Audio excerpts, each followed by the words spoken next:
BPSC 10+2 school headmaster exam 2022 में सामान्य अध्ययन के अंतर्गत पूछे गए 100 प्रश्नों का एनालिसिस हम अभी कर रहे हैं, जिसमें भारत के इतिहास से पूछे गए 20 प्रश्न, भूगोल से पूछे गए 10 प्रश्न, संविधान से पूछे गए 10 प्रश्न और भारतीय अर्थव्यवस्था से पूछे गए 10 प्रश्नों का फुल डिटेल एनालिसिस कर लिया है। फुल डिटेल एनालिसिस करने के बाद हम उसका रिव्यू करते हैं। तो चलिए आज हम भारतीय अर्थव्यवस्था से पूछे गए 10 प्रश्नों का रिव्यू लेकर आए हैं और देखते हैं कि भारतीय अर्थव्यवस्था से पूछे गए 10 प्रश्न भारतीय अर्थव्यवस्था के किस टॉपिक से थे। बीपीएससी 10+2 स्कूल हेडमास्टर एग्जाम 31 मई 2022 भारतीय अर्थव्यवस्था के प्रश्न रिव्यू। चलिए हम लोग देखते हैं। पहला प्रश्न है कृषि साख उच्चतम संस्था नाबार्ड। पूछा गया था कि भारत में कृषि साख के लिए सबसे उच्चतम संस्था कौन है, तो उसका आंसर हुआ था नाबार्ड। किसानों की आय दोगुनी करने के लिए कौन सी कमेटी केंद्र सरकार ने गठित की थी, तो अशोक दलवई समिति।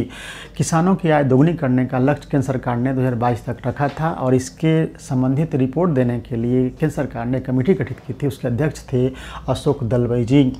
आत्मनिर्भर भारत योजना के आधार स्तंभ आप सभी जानते होंगे। कोरोना काल में देश की आर्थिक स्थिति को ठीक करने के लिए केंद्र सरकार ने जो योजना शुरू की थी उसका नाम है आत्मनिर्भर भारत योजना। ये 20 लाख करोड़ के आर्थिक पैकेज वाली योजना थी और इसके आधार स्तंभ कुल 5 थे।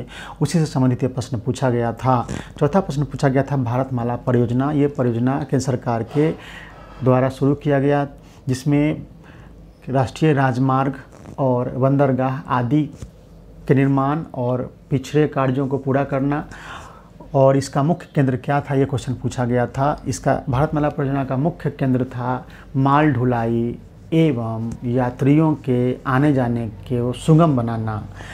पांचवा क्वेश्चन था औद्योगिक नीति 1948 संकल्प मिश्रित अर्थव्यवस्था। औद्योगिक नीति 1948 का संकल्प था मिश्रित अर्थव्यवस्था देश को बनाना। छठा क्वेश्चन पूछा गया था बिहार आर्थिक सर्वे 2020-21 से। तो इसमें पूछा गया था ग्रामीण बिहार महिला श्रमिकों की जनसंख्या का अनुपात कितना है। सातवां क्वेश्चन था बिहार जनगणना 2011 से, जिसमें पूछा गया था लिंगानुपात कितना है बिहार का। आठवां क्वेश्चन था आर्थिक सर्वेक्षण 2020-21 से, जिसमें पूछा गया था कि स्थिर मूल्य पर वृद्धि की दर कितना है। नौवां क्वेश्चन पूछा गया था 15वें वित्त आयोग के अध्यक्ष कौन थे। 10वां क्वेश्चन पूछा गया था मानव विकास सूचकांक के संकेतांक क्या क्या हैं। तो इस तरीके से हेडमास्टर एग्जामिनेशन 2022 में कुल 10 प्रश्न पूछे गए थे भारतीय अर्थव्यवस्था से, जिसका रिव्यू हमने अभी दिया है। आप सभी बीपीएससी 10+2 स्कूल हेडमास्टर एग्जामिनेशन में पूछे गए प्रश्नों को और साथ ही 38वें बीपीएससी में पूछे गए प्रश्नों का एनालिसिस वीडियो देख लीजिए। आगे जो भी एग्ज़ाम होने वाले हैं इन सभी वीडियो में से बहुत सारे प्रश्न आपको देखने को मिल सकते हैं और साथ ही इन वीडियो को देखने के बाद एग्जामिनेशन में किस तरह के प्रश्न पूछे जाते हैं इसका पूरा आइडिया लग जाएगा, ताकि आप प्रश्नों को अच्छे से सोल्व कर सके।